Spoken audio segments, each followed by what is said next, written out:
Good morning, sunshine. I'm Carey Pena alongside Brandon Lee, and thank you all so much for being here for our show all about mental strength, mental health, and how we lift ourselves up. Yeah, this was a show that we talked about the first episode that was born just out of a conversation between you and I.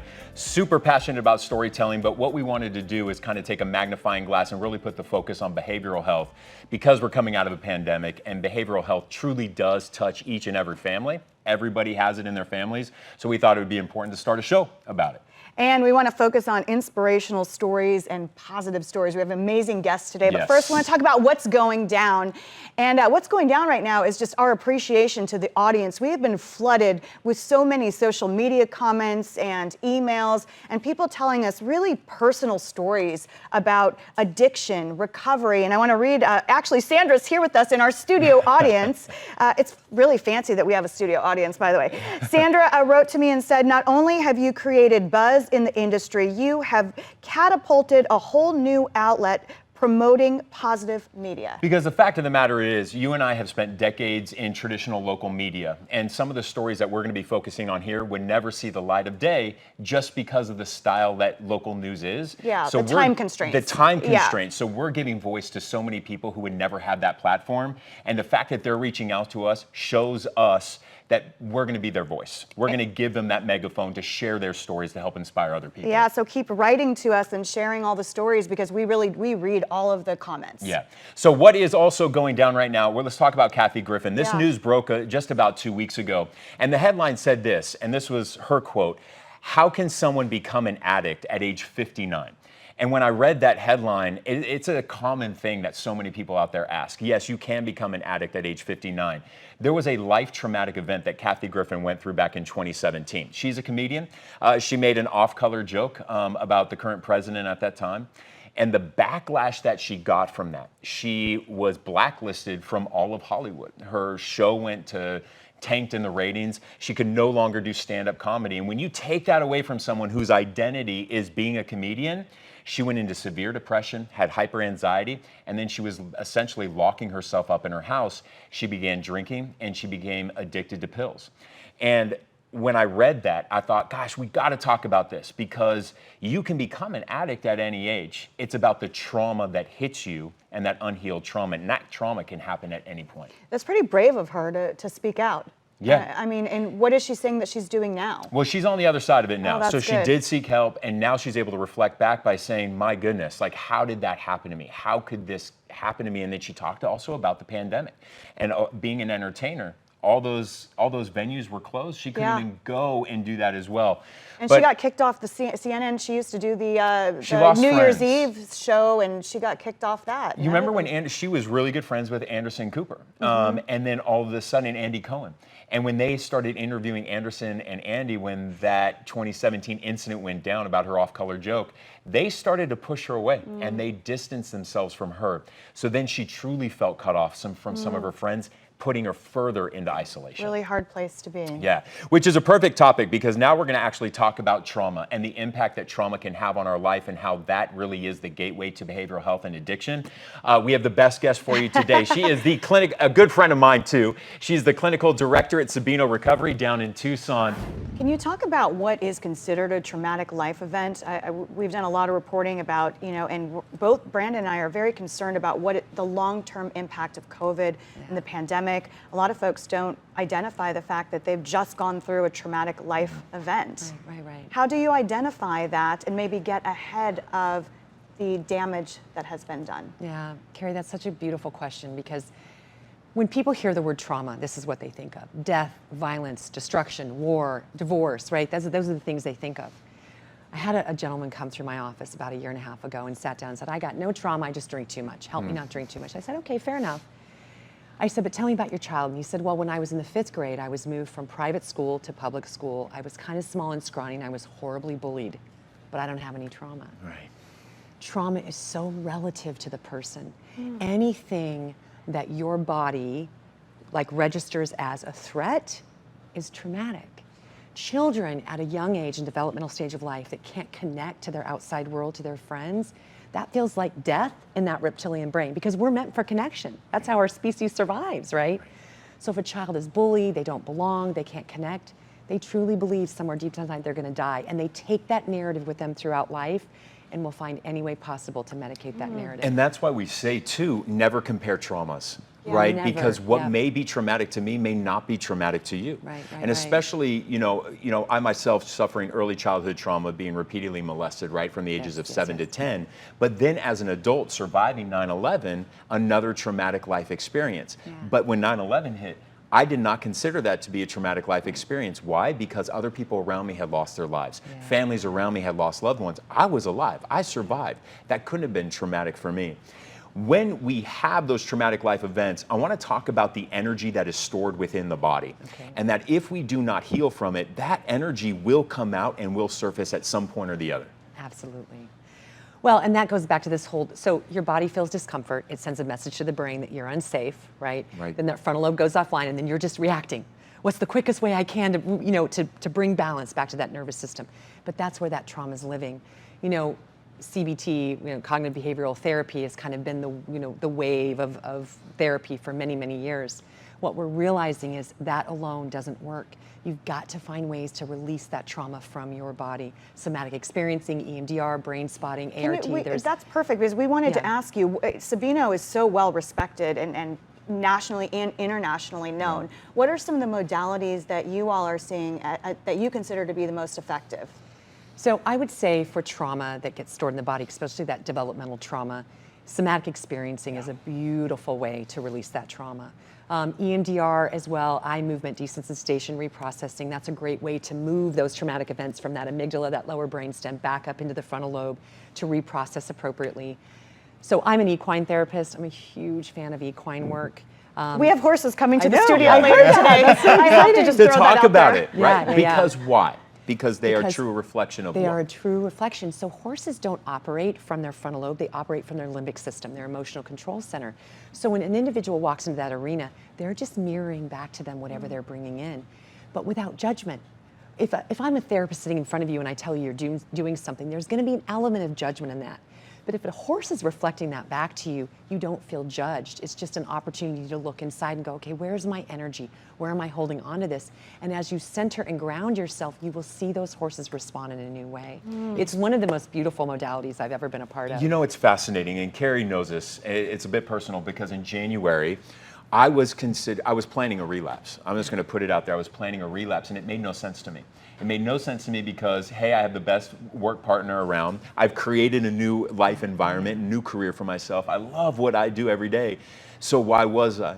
And there was only one thing that had happened that we could pinpoint, and it was my mother, who I have a lot of unhealed trauma with, came torpedoing back into my life. And what my shaman had told me, he goes, and my therapist goes, yes, that unhealed trauma is triggering you into fight or flight, and your body, your inner child is going, get me the heck out of here. She's going to hurt us again. Yeah. But the beautiful thing about you, Brandon, is you've done some work. Even Right. though you were planning that relapse, you didn't take it to that point because you had supports around you, you had the awareness of what was happening in your body. Right. People that lack that awareness and are just living on autopilot and constantly busy, that situation would have actually thrown them into a full-blown relapse because they didn't have that awareness. Right. So it's about doing the work. It's not about not being triggered. You've got to be able to do that work. To do the have work. awareness. And, you know, we love having you here. And thank Yeah. you again for coming in, driving in today from Tucson Yeah. to be here with us. Sabino is so well respected, and not everyone can afford to go. Part of the barrier to people getting healthy when we're talking about mental health is lack of resources and frustration of understanding how to navigate the system. Yeah. What is your recommendation?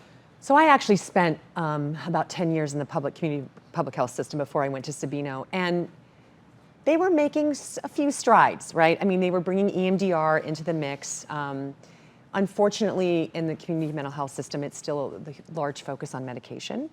So what I would tell anybody is do your research, do your due diligence. The resources are there. You're going to have to work pretty hard to find them. Yeah. My hope and my wish is that insurance companies will start to come around to understand that some of these experiential modalities, just because they're not evidence-based, are so incredibly effective, and they will start funding some of these different modalities for people, because you know the reliance on medication, as we know, is not sustainable. Well, and for insurance companies, wouldn't it save them money in the end? I mean, I'm You just would going to think. throw it out there. You would think, because Yes. we see it, the cyclical pattern of so many addicts who continue to relapse, and I look at them all, and every time I see them in my art studio, I ask them, I said, how many of you are multiple relapsers? Almost 100% of them raise their hand, and I said, how many of you have actually done the work to heal from the trauma? Not just going into treatment and sitting there and just doing 12-step meetings and talk therapy, but actually doing the modalities that, and a lot of them just haven't done it because of the access. Yeah. So if there's anything we got to do, it's like teaming up to get Teaming up insurance and companies getting the word and out there. educating them. Trauma informed, focusing on that trauma piece of it is so important. The stigma needs to go. Yes. The labeling needs to go. I mean, I know diagnosis is important in some aspects, but that's not the most important piece. It's not what's wrong with you, it's what happened to you. We've got to start focusing on in this industry to really help people get better. Shara Turner, she's the best when it comes to This is talking why about we've trauma. been stalking you. This is exactly up why. here from Tucson. We need you. I can It's always find good you to on see you, Facebook. anyway. Yes, you can. Yes, you can. But it's Shara Turner. She is the clinical director down at Sabino Recovery down in Tucson, a good friend of mine, and just the best when it comes to trauma. But we want to turn now to our podcast, and I produce a series of a variety of podcasts, and one of them is a podcast called Elephant in the Room. And on this podcast, we profile inspirational people in the world of tech. I want to introduce you now to Sam Bertram. He is the CEO of a company called 1.1. This company is exploding big time. They got $60 million in first round seed funding, and Sam is incredibly humble, and he talked to me about the power of living a purpose-driven life. Listen. My brother and I have been sort of keenly aware of our mortality our whole lives, and we are just sort of this transient flesh vehicle that moves through life for 60 to 80 years and then we're gone. And we know that we've been afforded a massive number of blessings and resources, and we wanted to make sure that we could take what we have and multiply it into value for people typically who can't generate that same amount of value themselves. So essentially the question we came down to over and over again was, how do we make the greatest difference in the shortest period of time? That was the question. So we looked at nuclear power, we looked at transportation, desalination, education, all these kinds of things. And then we came across the statistic that 1.1 billion people began this millennium malnourished. And that was kind of the galvanizing moment where we thought, when you really sit on that, understand what one individual would suffer through malnourishment, and then multiply that by 3 times the population of the United States, you start to get an order of magnitude at least. So that was really the moment, that was the galvanizing moment where we really knew we have to do something to do with nutritional food. We then found out very quickly that plants are the basis of human nutrition. They're the basis of animal nutrition as well. So once we figured that out, we thought, okay, how do we currently grow plants? And essentially, I'm going through the pitch deck in my head right here. But we grow plants outdoors. And though it's a gift that 7.5 billion people eat every day, 821 million people don't. And 2.2 billion people eat too much of the wrong thing today. So when we figured out that the outdoor farm uses 70% of fresh water, is 70% of freshwater contamination, it is 95% of human land use, it's responsible for a huge amount of toxicity in waterways, all these kinds of things. The outdoor farm was not going to be the place where we were going to make the difference. And so we looked for other ways to produce plants. And we came across the concept of vertical farming. And that was in college. Both of us were still in college, and we saw that there is a massive opportunity here. And the most exciting part is that no one had cracked the code. What's so impressive about that is that oftentimes it takes people a lifetime to find their life's purpose. Not everybody even finds what out their life purpose is. He found his in college. Yes, it was one of his dissertations or thesis, and he was onto something. But what was so impressive, and our producer Christina was with me when we were conducting the interview, I mean, just everything that he kept saying was so powerful because you could see how much he cares, and what he cares about transcends money. They're going to make money, lots of it, because they've come up with something incredible. But that wasn't his sole purpose when going into it. That was not his purpose. Yeah. And I just find people like that so inspirational. And you know what a good learning point is never chase money. Chase your life's purpose, do good for others. Everything else will will follow suit. Oh, you're dropping some wisdom today. You know what I'm saying? Yeah. And speaking of inspiration, we have a lady here today, the ambassador of inspiration. She told me it's her title, which I'm like, I need that title. Dr. Brenda Combs, come on in here, lovely lady. So Dr. Combs is the author of From Homeless to Hero, Embracing Second Chances. And I have to say, your friend and someone who believes a lot in you, Sandra, she reached out to us when we started this show and she said, I have the perfect guest, because this segment is called The Story Behind the Story. And boy, do you have a story to share. It wasn't that long ago that you were homeless. That is correct. Right here in Phoenix. I was homeless for 10 years. I lived underneath the 7th Avenue Bridge right downtown Phoenix. And in that time frame, I was stabbed, raped, burned with cigarettes, hit by a car, overdosed. Of course, tried to commit suicide because people like myself, we didn't believe in ourselves. I didn't think that I was worthy, and I felt like I was literally destined to either die, be in jails and institutions or prison, but never experiencing happiness because I had no hope. But one day my whole life changed while sleeping in an alley right down the street from the 7th Avenue Bridge. I woke up and someone had stolen the shoes off of my feet while I was sleeping in that alley. And as a woman in Phoenix in the summer in 115-degree heat with no shoes on, I have no way of protecting myself or going to the clinic or the shelter or the police. I wouldn't be able to survive. And I literally walked a mile with no shoes on until I made it down to the park where the homeless were gathering. And that was the first time in 10 years that I finally literally fell on my knees and said, okay, I can't. Surrendered. I'm done. I am done. And at that point, I had already done 13 different rehabs. So it wasn't the program, it was me. I had finally reached that point of where, okay, that's it. I cannot do this anymore. Can't be homeless.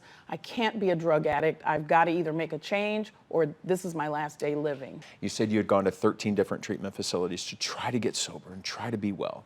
What was the traumatic life experience, or what were the traumas that you had suffered that sent you down that path? I was 5 years old and going to a school, and a little boy ran up to me, called me stupid N-word, and spit in my face. And at that time, I didn't know what the N-word meant. I knew it was nothing positive because he used the word stupid with it. And I ran to my teacher upset. I was embarrassed. I was mortified. There was spit on my face. And I ran up to my teacher, who's supposed to protect me. And I said, Grover just spit in my face and called me, you know, the stupid N-word. And instead of loving me and embracing me, she looked me in the face and she said, Brenda, wipe your face and get in line. And my heart was broken. And from that moment on, I never felt worthy. And so it was easy for me to gravitate towards the drug crowd because they welcome everybody because they're all hurting. You know, we were all suffering the same pain. We attract what we are. Exactly, and that was my first trauma. It's amazing to me, you know, 5 years old, and you remember that crystal clear, even the person, the boy's name. So how did you find your way to where you are now? Because you ended up getting a PhD, correct? An EDD. EDD. But so I'll just put a whole bunch of letters. And you know, you can add some titles. But incredible nonetheless. Essentially, the last probation officer that I had, she looked me in the face when I finally turned myself in that day when my shoes were stolen. I was dirty, I smelled bad, I know I looked bad, and I walked into her office to turn myself in. I was done. And she looked me in the face and she said, Brenda Combs, I can't explain it, but there's something different about you. And I'm not gonna sign the warrant. I'm gonna give you one more opportunity to turn your life around because I see something positive in you. Goosebumps. Goosebumps. And she believed in me. And so I went into that 13th program believing, you know, somebody believes in me. And I made it through that program and decided, you know, here I am now, a black woman with no education, with a criminal record, former drug addict, homeless, The odds are not going to be in my favor to recover, and I'm going to have to work harder to get back into society. So I made the decision then, and education was going to be my ticket out. Sean, I'm like getting teary-eyed right now your listening to this story. is so powerful, and your book is being turned into a movie. A movie! That is so amazing, and I understand that the R11, who now lives in Phoenix, he's from Oprah's own network, Yes. is taking your project. He is directing my movie, Finding My Shoes, which shares my life story of overcoming 10 years of homelessness and addiction to becoming Dr. Brenda Combs. And really what I really want to come out of this is to let people know that no matter what it is that you've been through, no matter what it is, it doesn't have to be as dramatic as mine, but no matter what it is, you already have what it takes to be successful inside of you. Yes. But many times you just need someone to say, hey, I believe in you. Yes. Hey, I'm supporting you, or giving you the tools and the resources without judgment. And learning how to practice love and forgiveness. Because I had to learn how to love myself first in order to forgive Grover for causing me that trauma. And that's when I felt like my release came, is when I was able to say, it's okay. You are, I mean... It's amazing. You're amazing. I mean, I'm going to sit here and let you go preach. Yeah, Like, I just want to be like, preach, girl. So Just great. continue to preach we because can't thank you enough for because the for stigma coming is on. there. Yeah, the Yes. stigma is there. Yes. And it's people like you who are courageous enough to write a book and to have a movie about it. Is people like you who are helping to end the stigma. And that is why I tell people, recover out loud. Put a face next to you so that you now give so much hope and so much inspiration to everyone who is watching and willing to listen to your story. And I just want to say personally, thank you. Well, I appreciate being here because, again, it's an opportunity to let people know that as long as they get up every morning and look themselves in the mirror and say, hey, I believe in myself and my ability to do my best. I'm intelligent and I'm capable of achieving greatness. Make the right choice and do the right thing even when no one is watching. But more importantly is to continue to always practice love and forgiveness, because that's where the healing comes. Dr. Combs, you need your own show. Yes. So thank you so much. We appreciate you very much. And we're going to go now to, you can stay on set with us here as we close out the stay on show. set. Okay. We're going to do our sunshine story right now, because that's what we're trying to do here on the show, is spread some sunshine. And we always like to end on a positive note. Yeah. And you appreciate that, being the ambassador of inspiration. Yes, ma'am. Brandon and I had the great fortune of emceeing the red carpet for Scottsdale Arts, and we're big supporters of the arts and fundamentally of what the arts does in the community, in the Phoenix area, across the country, around the world, how art helps heal. And no one knows that better than you. And as we were standing on the red carpet for Scottsdale Arts, Brandon, it was incredible to see this huge turnout. Yeah. And they can grow all of their programs, and it was a beautiful thing to see. And Scottsdale Arts is doing an incredible job of spreading that love. And we want to say a special thank you to the families who helped us pay tribute to the late Judd Herberger and Ellie Ziegler, who were huge in this community, and philanthropists and lovers of the arts. So just in memory of those two wonderful souls. And we want to say thanks to all of you for watching and following along with us. Good morning, sunshine. You can follow us on YouTube. You do all that language. Yeah, you can subscribe. Go into YouTube, hit the subscribe button. You'll notice there's a little bear there. That's the notification every time we upload a new podcast or a new episode. You will get that alert. Also, we have also launched a podcast to this, available on Spotify, iTunes, and Google Play, and everywhere else you can download your podcast. Good Morning Sunshine. So if you're out for your morning walk, you're out for your morning jog, or your commute to work, you can actually listen to the show if you can't watch it. Yes, and if you have stories that you want to send our way, get us on social media, or you can email us. Thank you all so much. And Dr. Combs, you want to say bye to the audience? Hey, y'all, make the right choice and do the right thing even when no one is watching. Have a blessed day. Have a blessed day. Take care, everyone.